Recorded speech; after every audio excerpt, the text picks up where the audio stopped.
You don't know my skills, mate. Look, up, down. Mate, let's crack on with the video. What's happening, guys? Today we are going to show you our camera setup.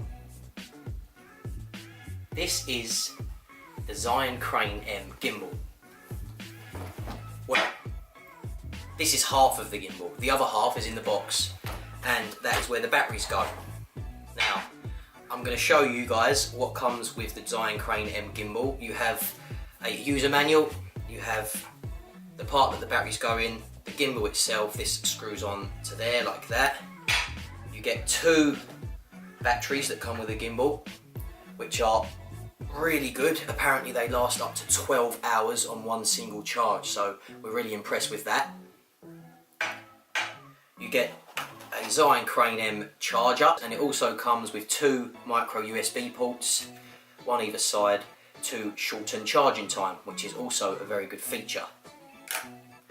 The last thing is a micro USB cable to plug into the gimbal itself, and I believe you can just plug it into your computer for software updates. We'll do a quick little show of the casing. It's very sturdy, it's got some foam on the top, and we can actually fit quite a lot of stuff inside of it as well, so that's good. Let's talk about the Zhiyun Crane M gimbal. Now, essentially, this is a stabilisation device, and what we mean by that is that when your camera is being walked around with and there's a lot of movement or vibrations on the camera, this counteracts that so that your footage becomes very smooth. Now, I expect a lot of you guys have already seen various different videos of the Zhiyun Crane M and also Zhiyun range. They deal specifically with mirrorless gimbals, bigger DSLR gimbals, but yeah, essentially very good company. We're pleased to have bought this product, and we're just going to show you some basic features of the product now. So we're going to put the batteries in, and just so you know, you have to put them in with the plus facing upwards. So we'll drop them in and we'll screw this on. It's quite a big screw actually. Okay, so that's in there like that. And we are going to mount this little baby to it. Now, we're actually filming with the Sony a6000 at the moment, and that camera can also be mounted to the gimbal, but for the purpose of this video, we are going to mount the GoPro, which is an action camera that a lot of people probably use. So if you turn the base plate over, you'll see that there's a mounting screw. Unscrew that, and that is quite a nice feature actually, because you can screw it into the bottom of the base plate and you won't lose it. So this goes into the bottom of the base plate like that, and then obviously we will attach any camera to the top of it there. Now, the gimbal actually works on a pan, tilt and roll axis. So it can pan left and right, it can tilt forward and backwards, and it can also roll. So let's mount the camera to the base plate. I'm gonna obviously attach my GoPro Hero 4, which is on the attachment to the screw. And I know that the camera needs to be fully to the left of the base plate itself, so do that up. You can adjust it so that it's facing forward and make it sturdy. There we go. So that's on there like that, and it's all the way this way. The next thing is to flip the plate over and unloosen this, and that allows you to control the base plate moving forwards and backwards. Now, I know again that with the weight of this camera, it needs to be fully to the front, so I've pushed it all the way forward, and then I'm locking that down like that, so it's sitting there nicely.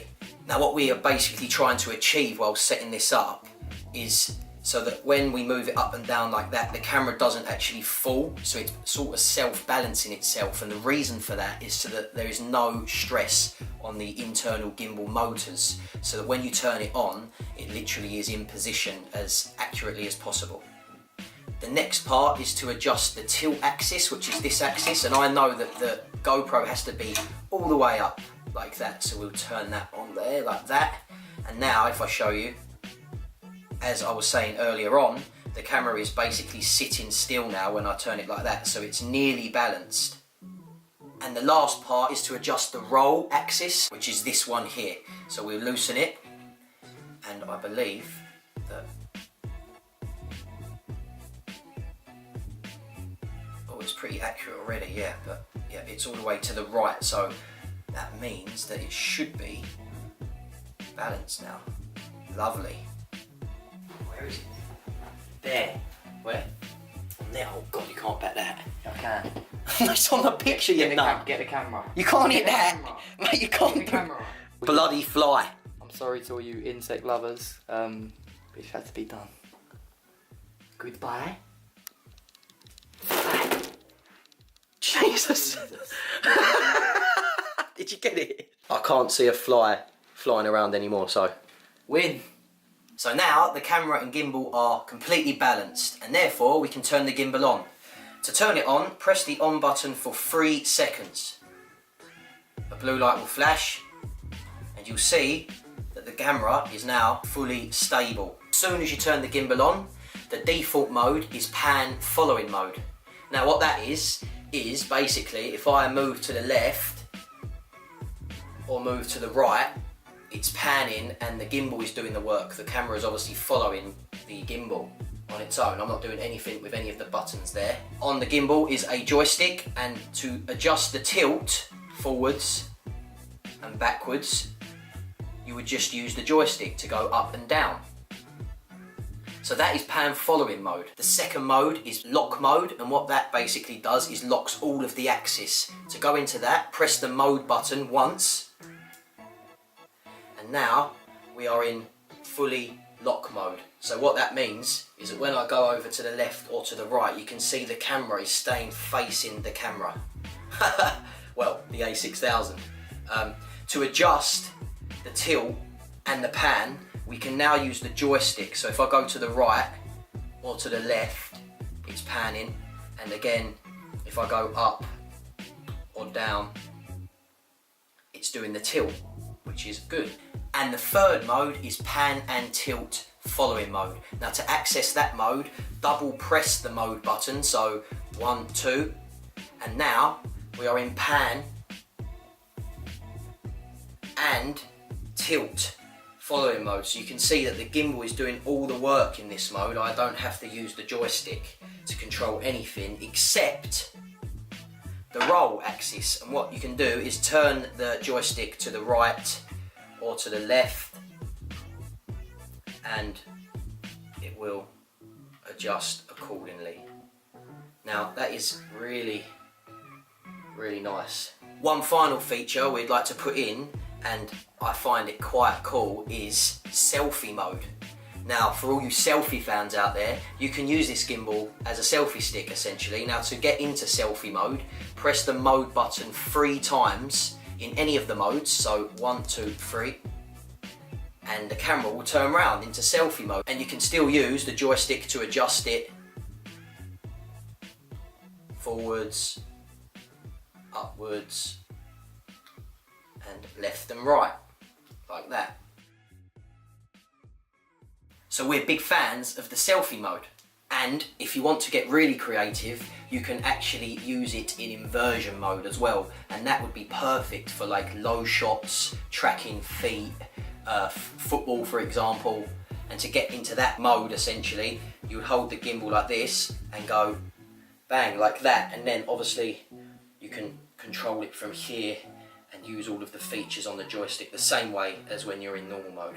And another nice feature is the 1/4 inch thread that they've put on the bottom of the gimbal, and that is really nice for stuff like tripod mounts, gorilla pods, and you just screw it on the base.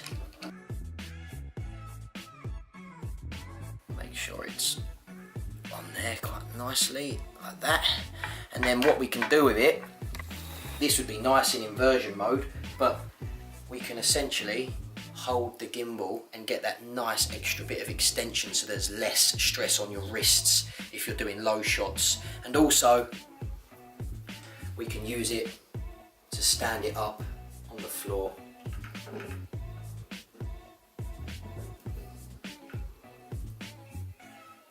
It also has a micro USB port, and that is used to attach it to certain cameras, and that allows you to control the camera from the joypad essentially. So that's quite a nice feature, but I don't believe you can do that with the GoPro. As we all know, there are a few flaws with most products, But to be honest, this is pretty sturdy and we are impressed, but we would have one recommendation, and that would be for Zhiyun to put on just a few lights maybe to explain what mode new users are in, because when we first used the gimbal it was quite difficult to distinguish what mode we was exactly in. So yeah, maybe just a pointer to make, a few lights just to show maybe you're in mode 1, mode 2 or mode 3. But that's about it. Apart from that, we're really impressed with the product. So yeah, that's how you can use your gimbal.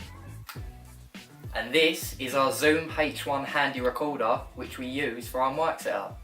Now the only reason why we actually bought this Zoom H1 recorder is actually because our Sony a6000 doesn't have a mic input. So this was the best alternative. This is the main recording button for the handy recorder. It's pretty self-explanatory. Just click to start recording and then click to stop. And in order to turn on the recorder, you simply have to slide the little button here all the way to the right for 3 seconds. And then the screen should pop on. So if I was to switch the hold button all the way across like that, and click any other buttons, it actually does nothing.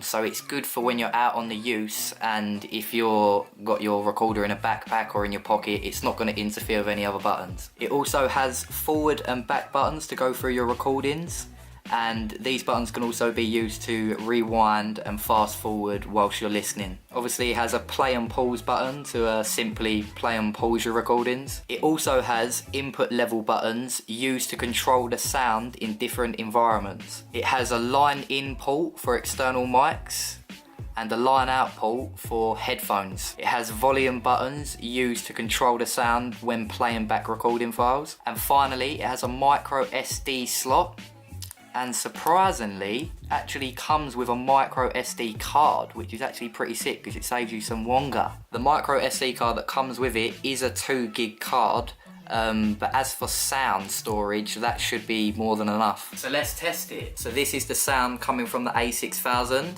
and if I give this a little click, this is the sound from the handy recorder. I'm way too big for your boot. I got the big size soles on my feet.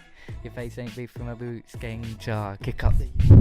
It comes with a 1/4 thread which can be screwed onto universal tripods or any other mounts. However, something that we don't like about it is that it doesn't come with a windshield, so may pick up wind more easier than if it did come with a windshield. The last thing is that it runs off of Duracell batteries as opposed to being charged. But all in all, it is a great product and it is very portable.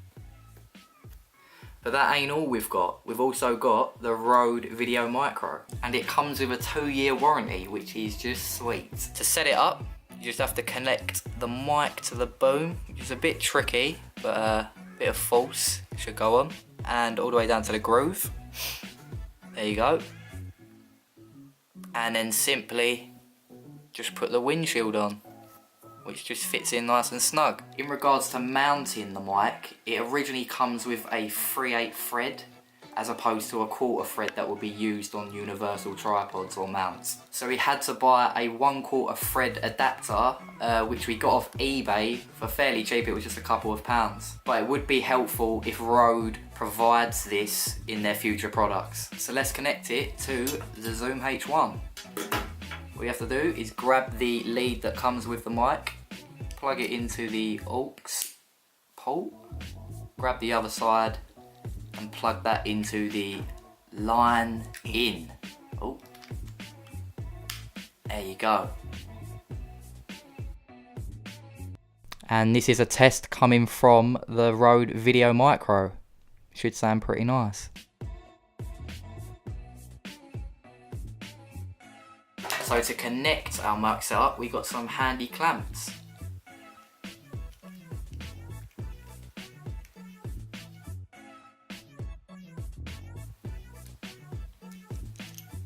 And now we're going to show you how to connect it to our PVC rig and also the gimbal.